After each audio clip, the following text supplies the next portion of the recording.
வணக்கம் தோழர்களே. இன்றைக்கு மொழி சார்ந்த அறிவியல் சார்ந்த தேசத்தின் நன்மை கருதி இந்த பதிவை நான் போடுகிறேன். நான் படித்தது 3ஆம் வகுப்பு தான். ஆனால் நான் சொல்லக்கூடிய நன்மைகளை கூர்ந்து கவனித்து வந்தீர்களால் தமிழன் கண்டுபிடித்த ஒன்று கலக்கும் உடற்பயிற்சி மருந்துன்னா மருத்துவம் அப்படின்றத யோகா யோகா என்று ஏமாற்றி விட்டார்கள். யோகா என்பதற்கு ஒரு விரிவான விளக்கம் தர முடியுமா? யோகா என்பது விரிவான விளக்கம் தர முடியாது. நான் பாம்பு முத்திரை என்கிறேன். யோகாவில் யோகா சொல்கிறார்கள் பத்ம முத்திரை என்றார், பத்மாசனம் என்றாங்க. பாம்பு முத்திரை தான் முருகர்கிட்ட இருக்கிற பாம்பு. அது வாழை சுற்றி உட்காந்துட்டு புசு புசுன்னு காற்று சுவாசம் பண்ணுறது பாம்பு முத்திரை, சுவாச முத்திரை அப்படின்னு நான் சொல்கிறேன். அதே போல் சேவல், மயில் இது முக்கியமான ஒன்று கலக்கும் உடற்பயிற்சிக்கு அவசியமான ஒரு மூலப்பொருள். பல பதிவில் நான் சொல்லிட்டு வரேன். நான் ஏதோ விளையாட்டுத்தனமாக பேசிட்டு வரேன்னு நினைக்கிறாங்க நிறைய பேர்.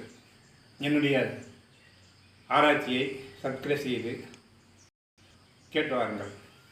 ஒரு டிவியில் சொல்கிறாரு, அதிகமாக பேசக்கூடிய மொழியை தான் நாம் பேசணும் அப்படின்றார். அவர் அறிவுபூர்வமாக சொல்கிறாரான்னா நான் அறிவுபூர்வமாக என்பதை உங்களுக்கு எடுத்து சொல்ல கடமைப்பட்டிருக்கின்றேன். இப்போது தமிழன் கண்டுபிடித்த ஒரு சொல் தேங்காய். தேங்காய் என்றால் தேன் கலந்த ஒரு காய். பழம் என்றால் தான் அது தேன் பழம் என்றால் தான் சுவையாக இருக்கும்வாங்க. ஆனால் தேன் காய் சுவையாக இருக்குது. தேனை போல இது தேன் கலந்தது போல் அது தண்ணியும் அந்த காய் பருப்பும் சுவையாக இருக்கிறது. அதுக்கு தமிழில் வச்ச பெயர் தேன்காய். அது இந்திக்காரர்கள் சொல்கிறார்கள் நார்கேல். இந்த நாரை நார்கேல்னு சொல்கிறாங்க.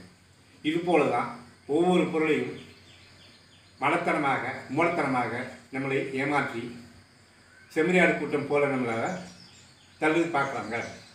அறிவுள்ள தாய்மொழி பேசக்கூடிய 22 மொழிக்காரர்களும் விழித்திருந்து அவரவர் தாய்மொழியில் சொல்லக்கூடிய ஆய்வுகளை முன்னெடுத்து நம் தேசத்தை முன்னேற்ற பாடுபட வேண்டும்.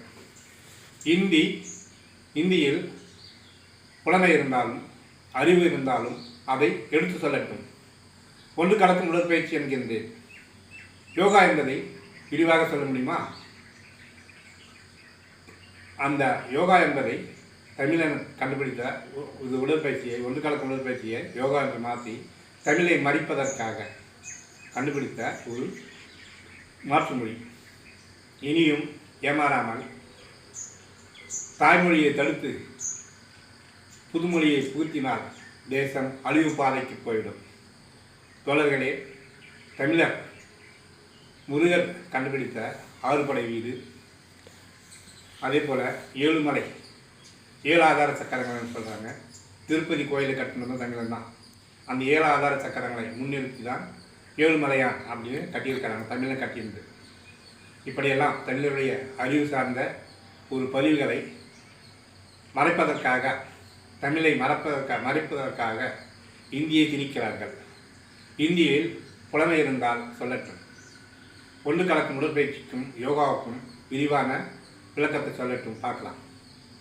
நான் வெறும் 3ஆம் வகுப்பு தான் படித்தேன். இருந்தாலும் தமிழை பற்றிய பல ஆய்வுகளை செய்து உங்களுக்கு சொல்லி வருகின்றேன். என்னுடைய சேனலை சப்ஸ்கிரைப் செய்து ஆர்வம் தாருங்கள். மேலும் பல பதிவுகளை போட்டிருக்கின்றேன். ராமாயணத்தில் வரும் ராவணேஸ்வரன், 10 தலை ராவணன் எப்படி உருவானான், கும்பகர்ணன் எப்படி உருவானான், விபூஷணன் எப்படி உருவானான் என்பதை நான் ஒரு பதிவில் போட்டிருக்கிறேன்.